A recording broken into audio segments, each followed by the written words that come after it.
Buenas tardes, hermanos. Un día agradable con mucho calor. Decían las visitas de la semana pasada, 2 hermanas que venían de Poza Rica. Disfrutamos mucho este día porque estuvo muy fresco. Y nosotros sentíamos estar en un horno, ¿verdad? Bueno, pues gracias a Dios por la temperatura y el clima que Él nos da. Pero bueno, es un asunto que tenemos pendiente, es una asignatura pendiente, lo de poner un poquito más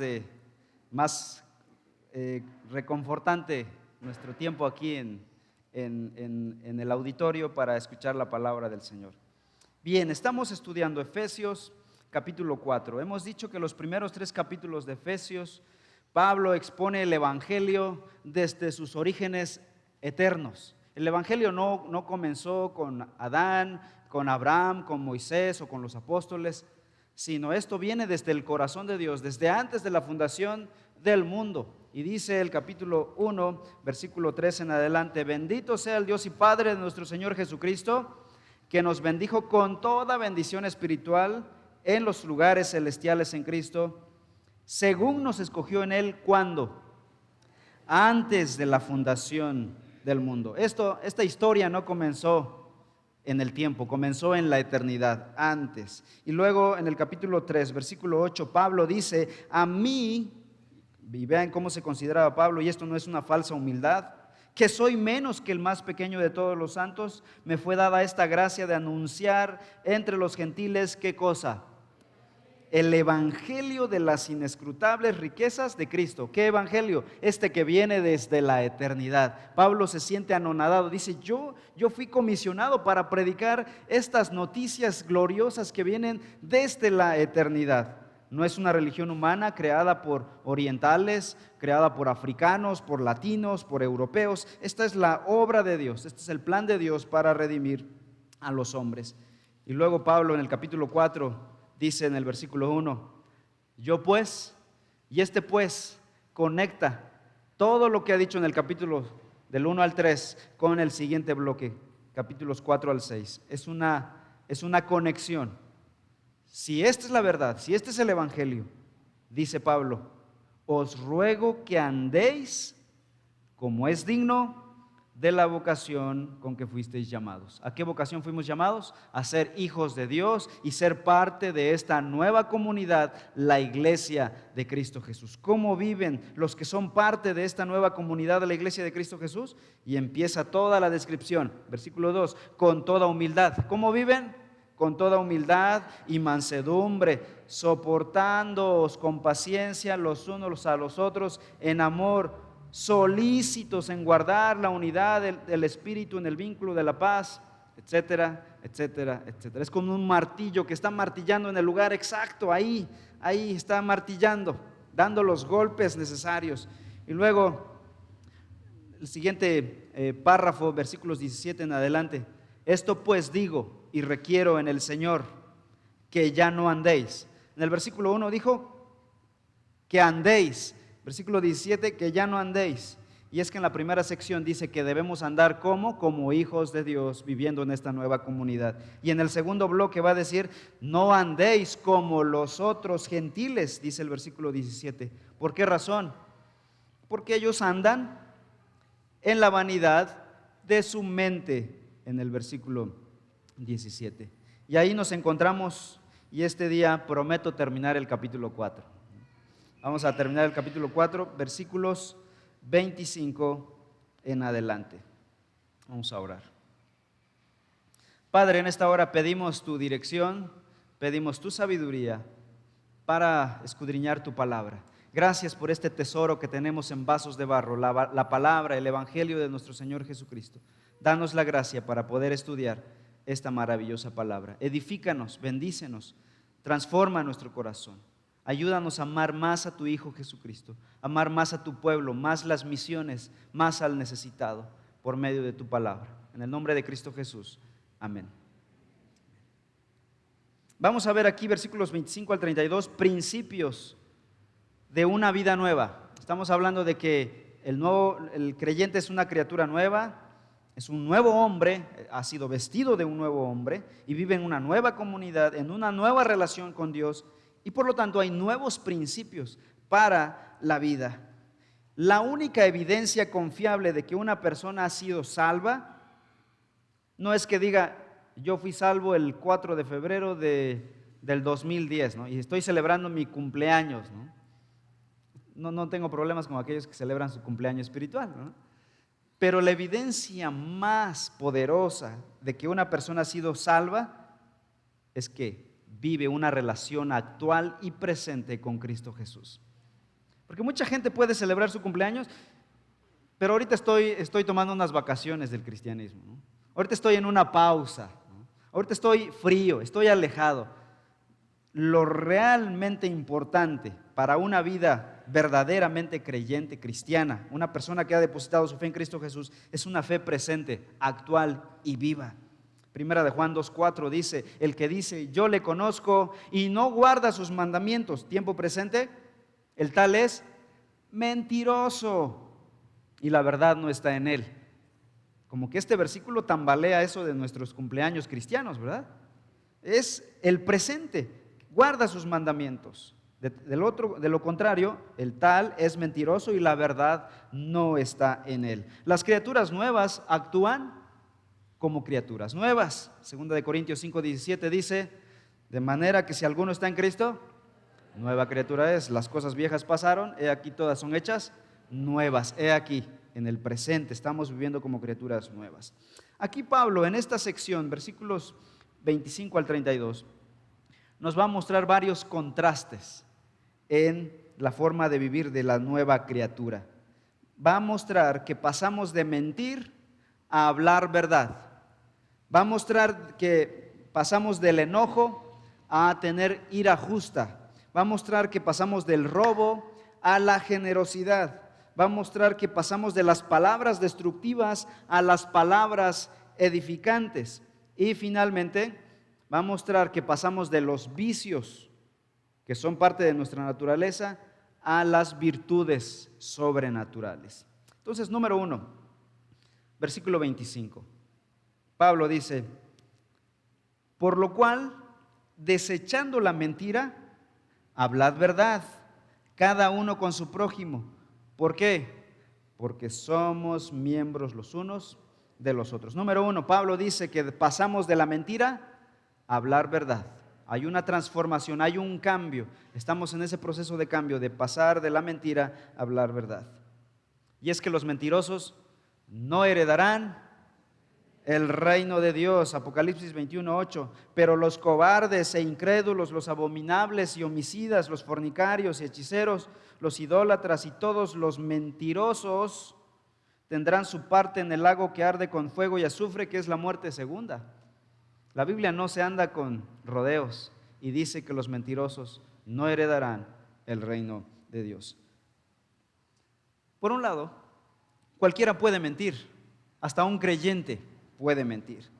Pero si mentir es un hábito continuo en tu vida, en tu persona, e incluso el testimonio público de la comunidad dice: ese es mentiroso, todo el mundo sabe que eres mentiroso, es un hábito de tu vida, y procede entonces de un corazón mentiroso, lo más seguro es que dicha persona no sea creyente genuino. Porque es incompatible alguien que ha creído la verdad y vive la verdad en amor sea mentiroso, es incompatible. Juan 8:44, Jesús le dijo a estos mentirosos: vosotros sois de vuestro padre el diablo, y los deseos de vuestro padre queréis hacer. ¿Por qué? Porque él ha sido homicida desde el principio y no ha permanecido en la verdad, porque no hay verdad en él. Cuando habla mentira, de suyo habla, porque él es mentiroso y padre de mentira. Satanás es mentiroso por naturaleza, su naturaleza intrínseca es mentira. Y todo lo que brota de él es mentira. Él miente acerca de Dios, te va a distorsionar a Dios, te va a distorsionar la religión, te va a distorsionar a Cristo, te va a distorsionar la vida, la muerte, te va a distorsionar la realidad con respecto al cielo, al infierno, a las escrituras, te va a distorsionar la realidad del bien, del mal.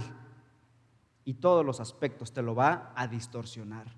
¿Qué puede salir de Satanás? Ahora, no entiendo yo cómo hay gente que pueda adorar a la muerte, cuando es el resultado de la obra de Satanás. Y esta religión está centrada, en el fondo está Satanás, que es el padre de mentira. Es decir, conscientemente dicen que están adorando a alguien o algo que es mentira.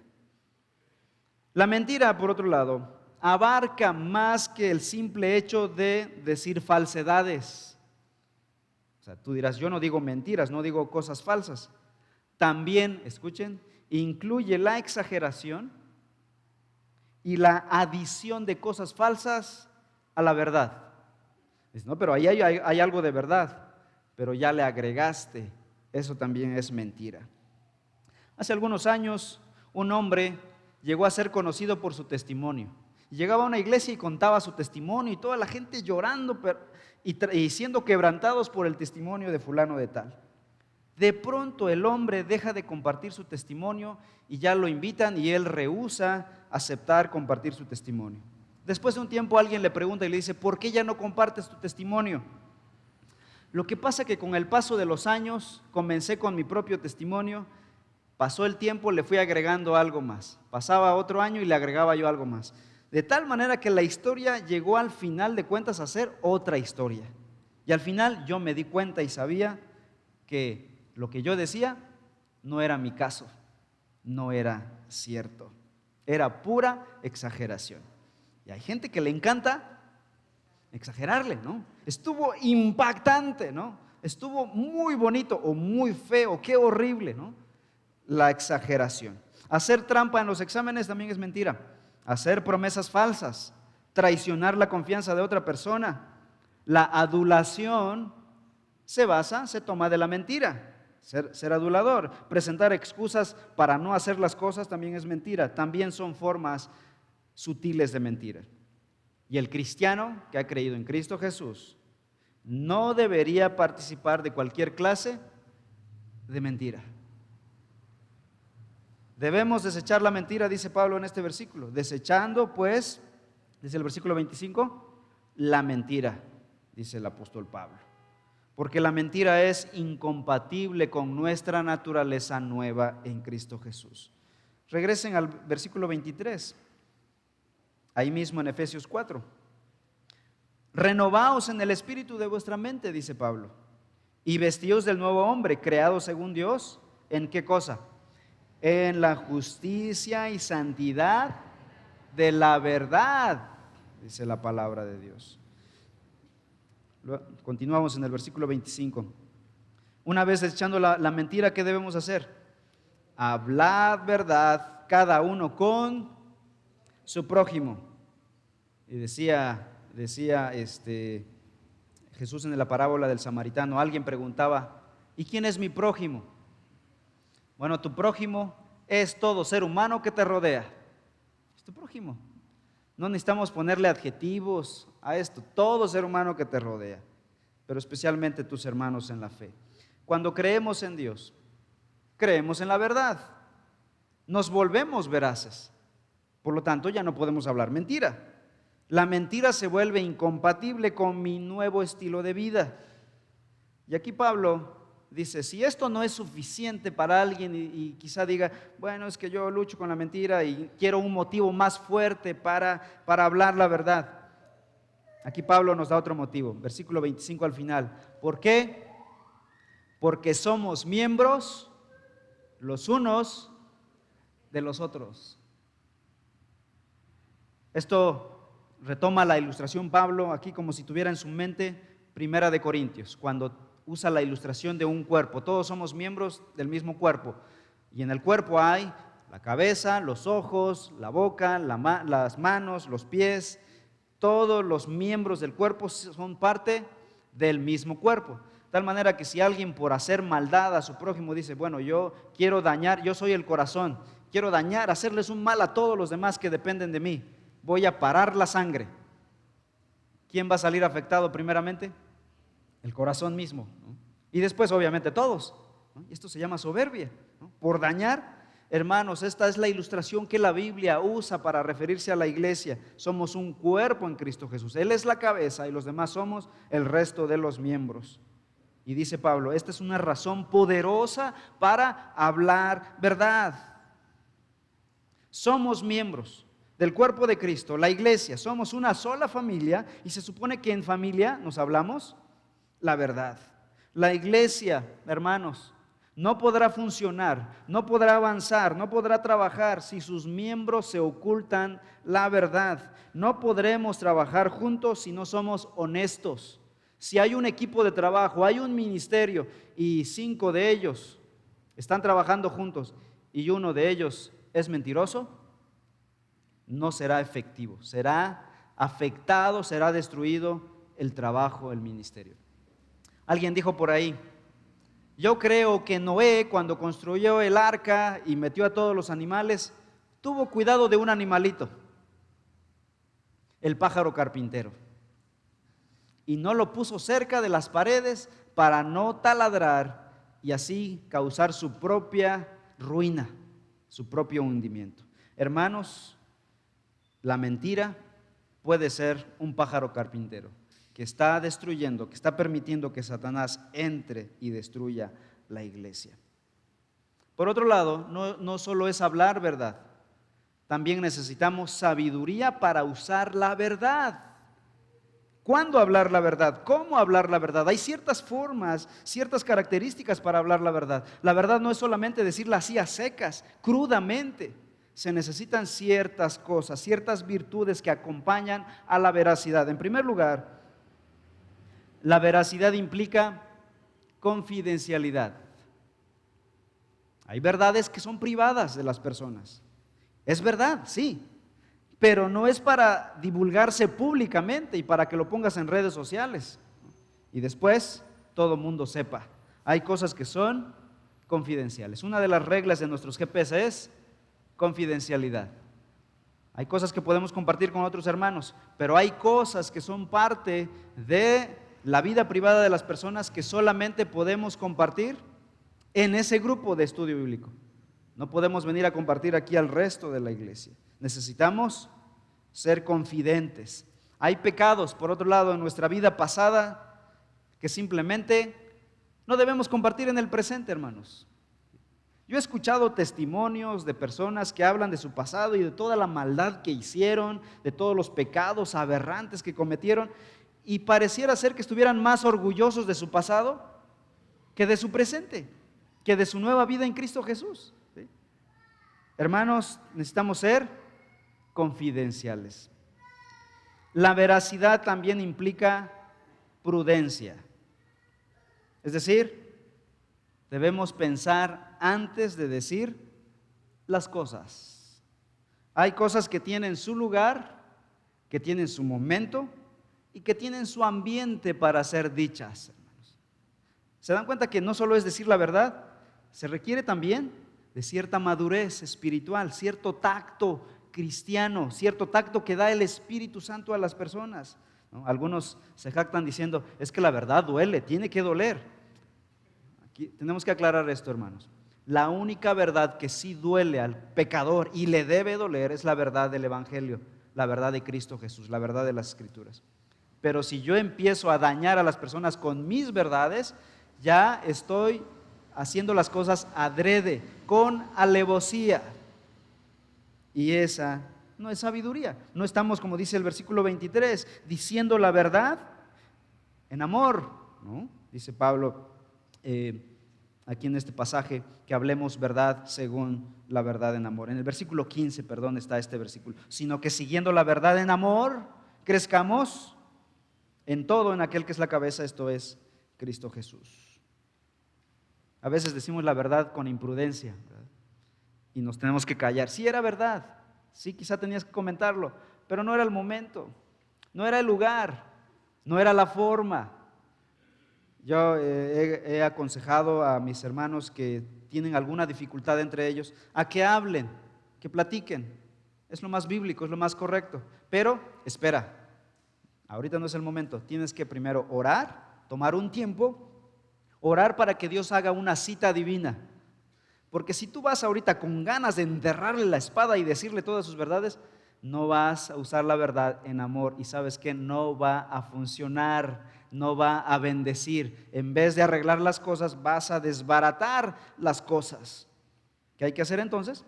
Es esperar. Si tú tienes algo contra tu hermano y quieres hablar, arreglar las cosas, pero todavía sientes que no vas en amor, sino que vas con ganas de cortarle la cabeza, espera. No es el momento para hablar. Necesitas orar para que Dios te dé la gracia para hablar la verdad en amor y con prudencia. Siguiente, la veracidad implica humildad. No solo debemos descargar todos nuestros sentimientos heridos y resquemores sobre aquellos que nos disgustan, como señala la psicología de Freud. Necesitamos esperar a que Dios ponga en nuestro corazón el carácter de Cristo. Haya pues en vosotros este sentir, Filipenses 2:5, que hubo también en Cristo Jesús, el cual siendo en forma de Dios, se humilló a sí mismo, despojándose, tomando forma de siervo y hecho hombre, se hizo semejante a los hombres y murió en la cruz, una muerte terrible. Él se humilló a sí mismo. Entonces, no podemos ministrar con efectividad a los demás si no hablamos la verdad en amor. Entonces, primero es pasar de la mentira a la verdad, pero una vez estando en la verdad, hay que saber hablar la verdad. Necesitamos madurez. Cuando una persona ya puede controlar su boca y decir la verdad con sabiduría en el momento, de la forma correcta, estamos diciendo que ya hay madurez en esa persona. Y si yo me considero a mí mismo todavía inmaduro y digo, todavía arruino las cosas con mi boca, mejor me voy con más calma aún. Segunda cosa, versículos 26 y 27, Pablo dice: airaos, pero no pequéis, no se ponga el sol sobre vuestro enojo, ni deis lugar al diablo. Todavía estamos en Efesios, Efesios capítulo 4. Ahora, aquí es interesante cómo Pablo maneja esto. No dice Pablo, hermanos cristianos, si ya creyeron en Cristo, si ya abrazaron el Evangelio, ya no se pueden enojar para nada. ¿Qué dice Pablo aquí? Enójense. Interesante, esto si cae en una mala mente que puede tomar ventaja de esto, va a decir, ya, aquí es bíblico, dice la Biblia que nos debemos enojar. Pero Pablo añade el siguiente calificativo: pero no pequéis. Y después pone otro broche de seguridad: ni se ponga el sol sobre vuestro enojo. Y además, no den lugar al diablo, por si quedaban dudas. La Biblia legitima, el enojo, pero no cualquier enojo, hermanos. Antes de que me avienten piedras o antes de que digan, ya ves, tenía razón. La Biblia legitima el enojo, pero hacia todo lo malo, todo lo que se hace contra la persona del Señor y contra su voluntad y contra la integridad del prójimo, contra la persona, el carácter y el testimonio de otra persona. Es el enojo del pueblo del Señor que aborrece la maldad. Dice el Salmo 69:9, porque el celo por tu casa me ha consumido. O sea, estoy enojado, dice el salmista, y los insultos de los que te injurian han caído sobre mí. Es el enojo que detesta la injusticia. Es el enojo que detesta la inmoralidad. Es el enojo que detesta la impiedad en todo tipo. Si tu enojo no entra dentro de ese parámetro, ese es un enojo pecaminoso. Es la clase de enojo que ocasionó que Jesús mismo sacara a los cambistas del templo, ¿verdad? Mateo 21, versículo 12, y Juan capítulo 2, versículo 15. Jesús llega al templo y ¿qué hace? Un azote de cuerdas y tira las mesas y el dinero de los cambistas. Era una casa de cambio. ¿Y qué pasa de inmediato? Todos dicen, ¿no que eres el Hijo de Dios? Recriminan. Gracias, hermano. Gracias. Acá hace más calor que allá abajo, hermanos. Jesús siempre se enojaba justamente cuando la gente no honraba al Padre, cuando otras personas trataban mal a otros y discriminaban a otros a otras personas. Pero él nunca se enojó de manera egoísta por cosas que le hicieron en su contra. Cuando le azotaban, cuando le pusieron la corona de espinas, él no profirió palabra de maldición contra sus enemigos. Al contrario, una dulce plegaria salió de sus labios diciendo: Señor, perdónalos porque no saben lo que hacen. Este es un carácter controlado. El enojo salió cuando había injusticia, cuando el honor de Dios era pisoteado. El enojo de Jesús, entonces, es la medida, el estándar del enojo de un creyente. ¿Cómo te debes enojar? Como Cristo. El enojo pecaminoso, por otro lado, es esa clase de enojo egoísta, indisciplinado, vengativo, cuando guarda rencor y resentimiento por lo que se ha hecho en su contra. Y está enojado, está irado porque sus derechos han sido pisoteados, ¿no? Incluso se pueden enojar contra Dios, ¿no? Versículo 26, ¿qué dice Pablo? Aún si el enojo justo puede ser bueno, dice Pablo, no se ponga el sol sobre vuestro enojo, ni deis lugar al diablo. Ya dijimos que hay un enojo justo, pero aún el enojo justo, si se pone el sol sobre él, se puede agriar, hermanos. Puede caer con facilidad en la amargura y resentimiento. Un enojo guardado por días, por meses, por semanas, se puede convertir en amargura, en resentimiento. Por esa razón debemos dejarlo a un lado, dice Pablo, al final del día. A algunos nos cuesta más que a otros, pero al final del día ese enojo, sea del que sea, debe dejarse a un lado. Si nos vamos a dormir sin resolverlo, es probable que estemos dando lugar al diablo para utilizarlo para sus fines destructivos y cobrar venganza sobre otras personas. Vamos a buscar Romanos capítulo 12. Romanos 12, versículos 17 al 21.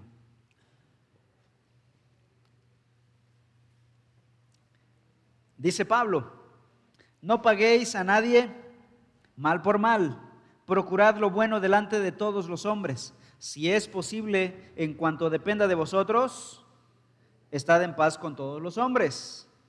No os venguéis vosotros mismos, amados míos, sino dejad lugar a la ira de Dios, porque escrito está: mía es la venganza, yo pagaré, dice el Señor. Así que si tu enemigo tuviere hambre, dale una bofetada. No, dice, dale de comer. Si tuviere sed, dale de beber. Hermano Abel, ¿por eso me diste el agua? ¿No? Espero que no haya sido por eso, ¿no? Pues haciendo esto, ascuas de fuego amontonarás sobre su cabeza. No seas vencido de lo malo, sino vence con el bien el mal. En cualquier tipo de enojo, entonces, legítimo o no, si se tolera, el resultado será darle una oportunidad, una puerta abierta al diablo. Segunda de Corintios 2:11 dice Pablo: para que Satanás no gane ventaja alguna sobre nosotros. ¿Por qué? Porque no ignoramos sus maquinaciones. Satanás es inteligente y astuto. Paréntesis, no es omnisciente, no lee la mente de las personas porque es una criatura, es un ángel caído. Sin embargo, es inteligente y es capaz de usar aquello que nosotros le damos pie para que opere en contra nuestra y en contra de su iglesia. Versículo 28, Efesios 4:28. El que hurtaba, no hurte más, sino trabaje, haciendo con sus manos lo que es bueno para que tenga que compartir con el que padece necesidad. Ahora vamos al tercer principio de una vida nueva: de robar a dar con generosidad, dice Pablo. Dios nos llama aquí a un cambio radical, del robo al dar. Más que tomar, es dar. En cuanto al robo, existe una atracción natural en nuestra carne de tomar aquello que no es nuestro. Y siempre hay una atracción por lo del prójimo, ¿no? Siempre vemos, decía alguien, que el pasto del vecino siempre es más verde que el nuestro. Y siempre estamos envidiando y queremos tomar lo de otro para nosotros. Nunca estamos contentos con lo de nosotros, con nuestra familia, con nuestro auto, con nuestra casa. Siempre queremos algo más. Y por lo tanto nos volvemos ingratos. No agradecemos por lo que ya tenemos. Quizá puedas tener mucho que no te das cuenta por mirar al vecino. Robo es algo que traemos desde la infancia. Robamos desde pequeños. El latrocinio, el robo al erario público, el robo a la cartera de papá, quedarse con el cambio de alguien, el negarse a pagar una deuda, el pago injusto de salarios, son clases de robos. El robo en supermercados ha crecido. Espero que ninguno de nosotros haya tomado algo del supermercado. Inventarse gastos de viáticos, inventarse más horas de trabajo, no pagar impuestos, todos son actos de robo. Incluso nosotros, los creyentes, le podemos robar a Dios. Dice Malaquías 3:8, ¿robará el hombre a Dios? Pregunta el profeta. Contesta a Dios, pues ustedes me han robado, le dijo Dios a Israel en el Antiguo Testamento. Pero dicen, ¿en qué te hemos robado? Y contesta Dios, en los diezmos y en las ofrendas.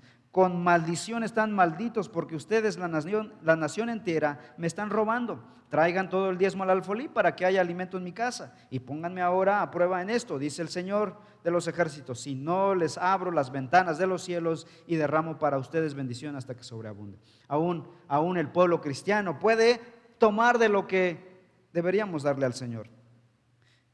Robar es pecado, hermanos. En resumidas cuentas, alguien dirá, pero hermano, la crisis está fuerte. Yo desde que tengo uso de razón, la crisis ha estado fuerte. Y si hasta que la crisis ya no esté fuerte vamos a dejar de robar, te aseguro que nunca va a pasar. Nunca dejarás de robar. Entonces, si la crisis está fuerte y esa es tu excusa, ¿cuál es nuestra alternativa? ¿Qué podemos hacer? Versículo 28, contesta Pablo diciendo, el que hurtaba, no hurte más, sino trabaje haciendo con sus manos lo que es bueno para que tenga que compartir con el que padece necesidad. El plan de Dios, hermanos, es que el ser humano trabaje. Dios nos creó para trabajar. El trabajo no es resultado del pecado, como algunos dicen. Dios en el capítulo 2 puso a Adán y a Eva a trabajar. El pecado ocurre hasta el capítulo 3. La caída de Adán y Eva ocurrió después de que Dios le había dado tareas, una comisión, el mandato cultural de ser el vicerregente en la tierra, ser el representante de Dios en la tierra. El hombre ya había trabajado mucho en la creación, por lo menos poniendo nombres a los animales. Y esa, ¿saben qué? Es una tarea científica, es una tarea gigantesca hasta nuestros días. Entonces Dios creó al hombre con la habilidad corporal, física, mental, emocional para trabajar, para ser creativo, para usar sus manos para trabajar, para sudar y trabajar. Es un deleite el trabajo. El trabajo no es una maldición. Segunda Tesalonicenses 3:10 al 11. Si alguno no quiere trabajar, Pablo es duro y dice, tampoco coma. Porque oímos que algunos de entre vosotros andan desordenadamente, no trabajando en nada, sino entremetiéndose en lo ajeno. Y es que cuando no trabajamos, ¿qué pasa? Nos volvemos, estamos ociosos y empezamos a entrometernos en cosas ajenas. El cristiano que no trabaja, dice Pablo en 1 Timoteo 5:8, y no provee para los suyos, y no provee para los de su casa, dice, ha negado la fe. Y es peor que un incrédulo, porque sabe que el trabajo es una bendición y no está trabajando. Y sigue diciendo el versículo 28, haciendo con sus manos lo que es bueno. Dios nos dio la capacidad de hacer cosas buenas, de ser creativos, de ser inventores, de ser trabajadores efectivos. Mediante un trabajo, hacemos cosas buenas mediante un trabajo honesto, honorable y productivo. Sea lo que sea que ganes, es un trabajo honorable, honesto y productivo. Y al final de cuentas, Dios sabrá honrar el trabajo de tus manos. Un cristiano nunca debería involucrarse en un trabajo, profesión o negocio que exija mentir, robar y deshonrar a Dios o que haga daño a otras personas. Dice Pablo, trabaje haciendo lo que es bueno y honesto. Nuestro trabajo no solo no debería lastimar a nadie, dice Pablo, al contrario, ¿para qué debemos tener más? ¿Para qué queremos más trabajo, más horas de trabajo, mejor salario? La razón la da Pablo aquí en este versículo. Para que tenga que compartir con el que padece necesidad. Es otra dimensión esto. Si vivimos centrados en el Evangelio, esto no son solamente reglas morales de no hagas y haz. Si estamos centrados en el Evangelio, Cristo murió por mis pecados, he creído en Él, vivo para Él ahora. Aún el uso de mi dinero está siendo controlado por esa nueva cosmovisión. ¿Cómo administro mis finanzas? ¿En qué gasto mi dinero? ¿Cómo planeo a largo plazo mi dinero, mis finanzas? Y bueno, los resultados morales se van a dar, ¿no? No vas a tener tantas deudas, no vas a tener tantos problemas financieros, no vas a tener tantas fugas, tanto mal gasto. Empezaremos a notar fruto en nosotros. Pero ese no es el móvil. Pablo dice, si vas a tener un motivo para querer ganar más dinero, más horas de trabajo, es para compartir con tu prójimo. Esto es totalmente distinto a lo del mundo. El mundo quiere más dinero, ¿para qué? Un mejor coche, una mejor casa, una mejor vida, mejores vacaciones, cada vez más lejano, ¿no? Y la meta es Emiratos Árabes Unidos, ¿no? Hong Kong, ¿no? Más lejos, más extraño, más novedoso, ¿no? Que llame más la atención. Esa es la mente del hombre sin Cristo. Ahora no estoy diciendo que no puedas tener un mejor auto, una mejor casa, tal vez unas vacaciones. No estoy diciendo tal cosa, pero ese no es el móvil que te quita el sueño. Ese es el resultado de la bendición de Dios para tu vida. Sin embargo, Dios nos llama a cambiar nuestro chip, a pensar en su obra, en su reino y en los que padecen necesidad. Tener más para dar más. Esta es la lógica, este es el motivo bíblico, no egoísta. Así que la meta de un cristiano, hermanos, en crecer en su profesión, en crecer en su trabajo, en buscar ascensos, es precisamente esto: el de servir mejor a Dios con sus medios y a los demás. Escuchen a Pablo en Hechos 20, 33 al 35. Ni plata, ni oro, ni vestido de nadie he codiciado. Antes vosotros sabéis que para lo que me ha sido necesario a mí y a los que están conmigo, estas manos me han servido, dijo Pablo.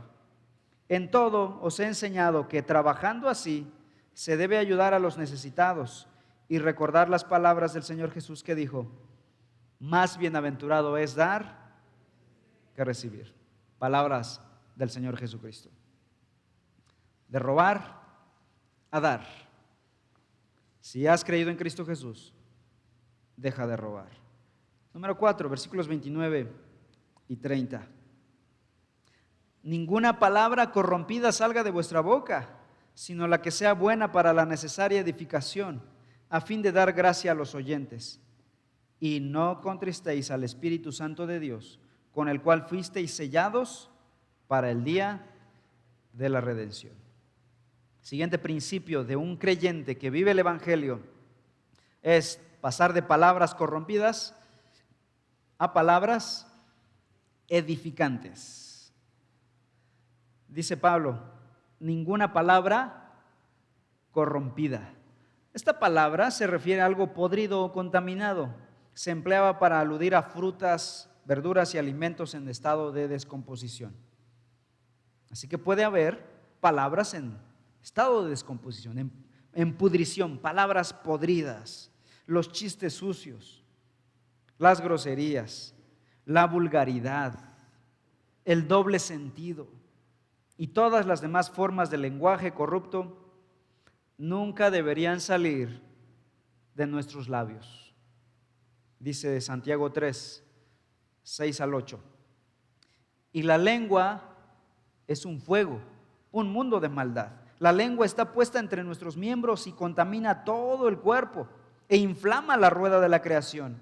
Y ella misma es inflamada por el infierno, porque toda naturaleza de bestias y de aves y de serpientes y de seres del mar se doma y ha sido domada por la naturaleza humana.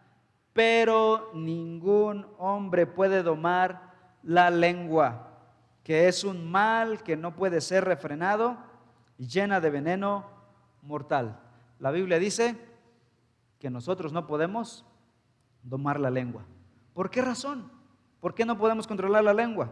Vamos a Mateo 12:34. Busca Mateo 12:34. Y vean lo que dijo Jesús ahí. Tomo una frase de ese versículo. Dice Jesús: de la abundancia del corazón habla la lengua. ¿Por qué razón no podemos controlar nuestra lengua? Y dices, ay, se me chispoteó, no lo quería decir. ¿Por qué no podemos controlar? Porque lo que decimos sale del corazón. Así que no podemos controlar la lengua si primero nuestros corazones no son transformados. Así que nuestra preocupación va a ser: Dios, cambia mi corazón. Ve a la raíz del problema. Una boca sucia es resultado de un corazón sucio. Y la única manera de limpiar nuestra lengua es que el Señor limpie nuestro corazón. ¿Y qué es lo que limpia nuestro corazón? Juan 17. Dios nos santifica, nos limpia por medio de su palabra, dijo Jesús. Solo el Señor entonces tiene poder para controlar nuestros labios al santificar nuestro corazón. ¿Cómo somos santificados? ¿Cómo somos transformados? Al estar más en la palabra, al meditar en su palabra, al ser llenos de su palabra. Dice Pablo en Filipenses 4:8, todo lo que es verdadero, todo lo honesto, todo lo justo, todo lo puro, todo lo amable, todo lo que es de buen nombre, si hay algo digno de alabanza, en esto pensad. Llenarnos de la palabra de Dios. Además, el creyente desarrolla una forma de hablar que agrade a Dios. Sigue diciendo Pablo. Menciona dos características de este lenguaje. Es un lenguaje edificante y lleno de gracia. Versículo 29. Ninguna palabra corrompida salga de vuestra boca, sino ¿qué cosa? La que sea buena para la necesaria edificación, dice el apóstol. Así que cuando hablemos, pensemos en edificar. Ahora, escuchen esto, hermanos. No significa que siempre que vas a hablar vas a dar un super mensajazo super espiritual, ¿no? Siempre, cada palabra que sale de ti, amado hermano en Cristo Jesús, todo tu lenguaje, no significa tal cosa. Pero sí significa que lo que digamos siempre es sensato y respetuoso, de tal modo que contribuya de manera constructiva al momento, a la persona, al todo. No deberíamos mencionar cosas que puedan ocasionar daño, desánimo y decepción a otra persona. Hay ocasiones en que algunas cosas, aunque puedan ser absolutamente ciertas, como hablábamos hace un momento, y buenas en sí mismas, no las debemos comentar. Hay momento para cada cosa, dice Eclesiastés capítulo 3. Decía Juan Calvino, no hagas todo lo que sientas, no digas todo lo que pienses. Eso se llama sensatez, madurez. Primero pasa por el filtro de la voluntad de Dios. Dios, guíame a hacer tu voluntad. No se dice todo lo que uno piensa. Hay ocasiones en que algunas cosas entonces deben abstenerse de decirse. La Biblia alaba a aquellos que guardan más silencio que a los que hablan mucho. Proverbios 25:11. Manzana de oro con figuras de plata es la palabra dicha como conviene, dice el predicador. En el 15:23, el hombre se alegra con la respuesta de su boca. Y escuchen esto. Y la palabra a su tiempo, cuán buena es, dice la Escritura. Y luego capítulo 17, versículo 28. Aún el necio, cuando calla, ¿saben qué pasa con él? Es contado como sabio. El que cierra sus labios es entendido. De hecho, el hebreo es parco en palabras, habla menos. El hebreo del Antiguo Testamento, más o menos, según los lingüistas, dicen que está escrito en aproximadamente 10,000 palabras. Y el Nuevo Testamento está escrito en más de 20,000 palabras. Piensen, el Antiguo Testamento es casi el triple del Nuevo Testamento. Y está mucho menos, con muchas menos palabras que el Nuevo Testamento. Es decir, el hebreo sabía que hablar menos era sabio, era correcto, o por lo menos decir menos sandeces, ¿no? menos cosas incorrectas. Sigue diciendo el versículo 29, a fin de dar gracia a los oyentes. Una cosa es hablar la verdad entonces y otra cosa es hacerlo con sabiduría, con amor y con gracia. Porque la verdad cruda es como una espada que va a cortar la cabeza. Una verdad cruda es destructiva. Hemos sido salvos por gracia, vivimos en la gracia, queremos un ambiente de gracia, queremos un trato de gracia hacia nosotros. ¿Qué debemos dar? Un trato de gracia hacia los demás. Si vivimos el Evangelio, daremos palabras con gracia. Colosenses 4:6, Pablo dice: sea vuestra palabra siempre con gracia, sazonada con sal, para que sepáis cómo debéis responder a cada uno, dice el apóstol. Así como la sal preserva los alimentos de la descomposición, la gracia preserva nuestra conversación, nuestro lenguaje de la pudrición. Y de paso, nuestras relaciones son preservadas. ¿Qué pasa si hacemos lo contrario? Si no cuidamos nuestra lengua. Versículo 30. Efesios 4:30. Pablo dice: y no contristéis al Espíritu Santo de Dios, con el cual fuisteis sellados para el día de la redención. El Espíritu Santo de Dios es entristecido, llora de alguna manera cuando ve que el cristianismo, en lugar de hablar la verdad, habla mentiras, está corrupto, se enoja de forma injusta, está robando, no está viviendo de la manera bíblica en que está descrito aquí. Contristar al Espíritu Santo significa apagar su poder en nosotros, su efectividad, su bendición sobre nuestra vida espiritual, sobre nuestro desarrollo y nuestro propio crecimiento. Así que cuando contristamos al Espíritu Santo, nosotros mismos nos estamos poniendo un tope, no estamos creciendo. Cuando hacemos estas cosas que contribuyen a entristecer al Espíritu Santo, el primer afectado soy yo, porque no estoy permitiendo que el Espíritu Santo obre poderosamente en mí.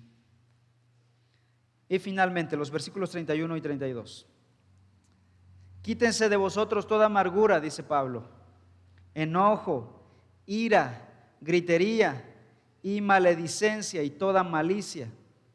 Antes, sed benignos unos con otros, misericordiosos, perdonándoos unos a otros, como Dios también os perdonó a vosotros en Cristo. Finalmente, Pablo dice: pasen de vicios naturales a virtudes sobrenaturales. Pablo menciona que debemos desarraigar estos vicios que están arraigados en nuestra carne, en nuestro carácter, y reemplazarlo con virtudes que vienen del Espíritu Santo. Y se mencionan 3 pecados. Primero, 3 pecados internos. ¿Cuáles serían estos? La amargura, el enojo y la ira. Están ahí adentro, están internamente. Si no te enojas, nadie lo va a ver, pero está dentro del corazón. Pero Pablo dice: hay pecados externos que manifiestan estos pecados internos. También son 3: gritería, maledicencia y toda malicia, dice Pablo. Estos exponen los internos, los que no se ven. ¿Cómo sé que una persona es amargada, enojona e iracunda? Porque es gritona, malediciente y hace toda clase de malicia. ¿Qué refleja? La amargura, el enojo y la ira. La amargura refleja resentimiento y rencor. El espíritu amargado hace que una persona sea malsana, sea ponzoñosa. sea venenosa, sea tóxica para las relaciones personales. El enojo es una actitud más sutil, más profunda, se puede controlar más. La ira tiene que ver con la rabia descontrolada de una persona que se deja llevar por las pasiones del momento. Si el tráfico está, arremete contra todo. Si hay algo que no le gusta, si algo está fuera de su lugar, arremete con gritería. La gritería es el grito de una persona belicosa, no pacífica, que se manifiesta en una explosión pública que revela su falta de propio control. La maledicencia es la difamación de una persona contra otra, producto de su propia amargura. Así que estos pecados, hermanos, en vez de crear unidad, ¿qué es lo que generan? Si hay todo esto en la iglesia, ¿qué es lo que va a pasar? Van a romper la comunión, van a destruir nuestras relaciones personales, van a debilitar los cimientos de la iglesia y arruinan nuestro testimonio como iglesia ante el mundo. Y cuando un incrédulo vea que la iglesia vive como los no creyentes, demeritará el testimonio de la iglesia. Y también va a justificar su propia incredulidad. Va a decir, ¿para qué creo el evangelio si están iguales? Ahora, ciertamente hay acusaciones falsas de no creyentes sobre creyentes. Y de hecho, cada pecado es tomado en su contra, ¿verdad? Esa es la cosa difícil de una persona no creyente, de una persona creyente en un ambiente no creyente. Cada detalle será tomado en su contra. Cuida tus palabras porque te estoy grabando, ¿no? Lo usaré en tu contra. Tampoco estoy diciendo tal cosa, hermanos. Eso no es justo. Y la persona cristiana en un ambiente no cristiano tendrá que aprender a soportar esas acusaciones, esos dardos que lastiman y que hieren. Sin embargo, a veces damos pie a que el mundo justamente se resista a la palabra de Dios. El versículo 32 dice Pablo: antes, sed benignos unos con otros, misericordiosos, perdonándoos unos a otros, como Dios también os perdonó a vosotros en Cristo Jesús. Cuando el cristiano actúa como un incrédulo, es porque no ha entendido este versículo. No ha entendido que Cristo Jesús murió por sus pecados, que sus pecados eran graves, que lo condenaban al infierno. Pero Cristo cargó su maldad, murió en la cruz, y por medio de la obra de Cristo Jesús, Él recibe perdón de sus pecados. No ha entendido el evangelio. Si una persona vive con todas estas descripciones que Pablo dice, ya no hagan esto, es decir, ya no roben, ya no hablen, ya no mientan, ya no tengan ira injusta y todo lo demás, es porque no hemos entendido el evangelio. Romanos 5:8 dice el apóstol Pablo: mas Dios muestra su amor para con nosotros. ¿Cuándo? Cuando aún éramos pecadores, Cristo murió por nosotros. Y el versículo 10 dice: porque si siendo enemigos fuimos reconciliados con Dios por la muerte de su Hijo, mucho más estando reconciliados seremos salvos por su vida. Hermanos, si Dios tiene esta gracia para con nosotros, este perdón hacia con nosotros, esta paciencia para con nosotros, ¿cuánto más nosotros no deberíamos serlo con los demás?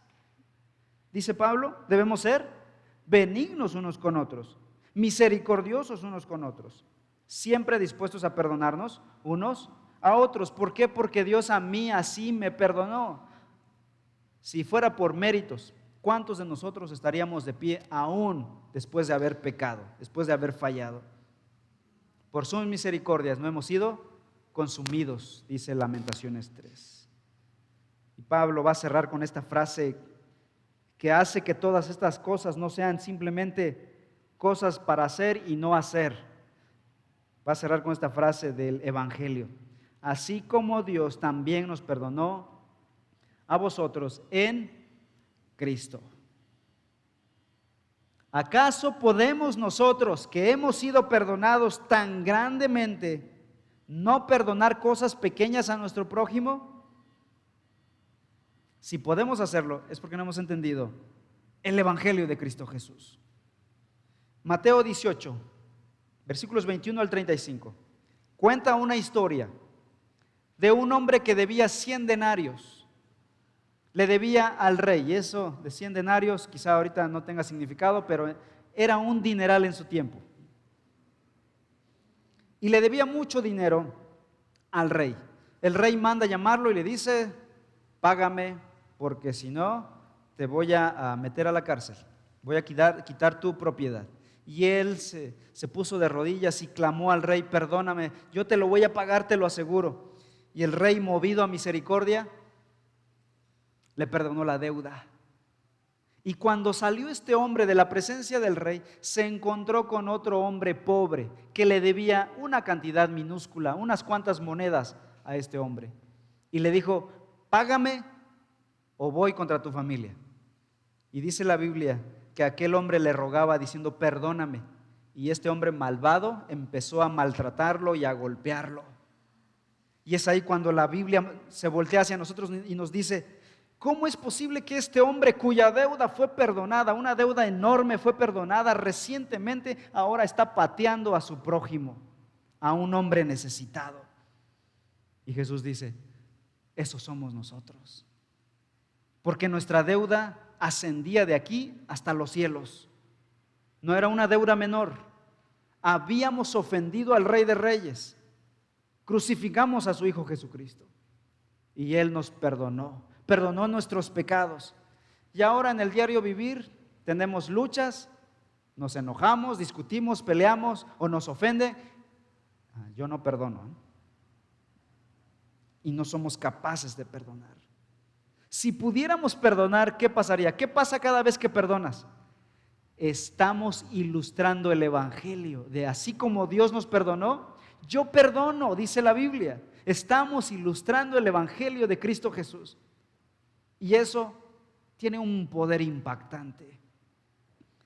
De todas las personas en el mundo, los que mejor sabrían o deberían perdonar, deberían ser los que han sido perdonados, es decir, los hijos de Dios. Conclusión: cuando nos ofenden, cuando alguien dice algo hiriente, hace algo hiriente en contra de mí, dentro de mí brota un fuego poderoso de ira, que quisiéramos ir a la persona y estrangularla. Y nos damos cuenta de algo: que perdonar no es difícil, es imposible. Que no tengo la mínima intención de perdonar, no tengo ganas de perdonar, no me gusta eso del perdón. Es lo que descubro cuando alguien me ofende. Qué desagradable es Dios al pedirme que yo perdone a alguien. ¿Qué haremos, hermanos? Aquí les van unas soluciones hipotéticas. Lo que el mundo hace. Número 1: perdono pero no olvido. Posible solución. ¿Saben que perdonar sin olvidar no es perdonar? Tache a esa respuesta. Segunda posibilidad: perdona porque es para tu bien. De hecho, ayuda a tu salud. Esa es una solución del mundo también. Porque estás perdonando, y eso lo dice el Dalai Lama también, ¿no? Perdónalo aunque sea por tu propio bien. Es la filosofía del mundo. Se entiende de esa religión. Pero la solución verdadera es esta: perdona porque has sido perdonado en Cristo Jesús. La verdadera solución entonces es Cristo Jesús. Llénate más de Cristo Jesús. Si perdonar es imposible, como para mí lo es, satúrate más del evangelio. Mas Dios muestra su amor para con nosotros en que, siendo aún pecadores, Cristo murió por mí. Cuando yo levanté mi puño contra Él, Él me perdonó. Pudo haberme lanzado la espada de fuego con su justa ira y destruirme. Él me mandó a su Hijo a libertarme del infierno. Si Dios sabe que el perdón era algo imposible para nosotros, ¿por qué nos manda a perdonar hoy en día? ¿Saben por qué Dios nos pone algo tan imposible, tan difícil? Para que corramos a Cristo Jesús. Para decir: Señor, yo no puedo perdonar. Es decir, Dios nos está empujando, busca a Cristo, ve a Cristo, Él es la solución. Solo alguien que ha experimentado el perdón de sus pecados puede perdonar. El verdadero creyente debe ser capaz de ir a alguien que lo ofendió y pedirle perdón. Decirle, perdóname o te perdono por la ofensa. No habría mejor cosa que reflejaría el Evangelio de Cristo Jesús que dos personas no reconciliadas se pidan perdón. Porque Dios ya nos ha perdonado en Cristo Jesús. Oremos.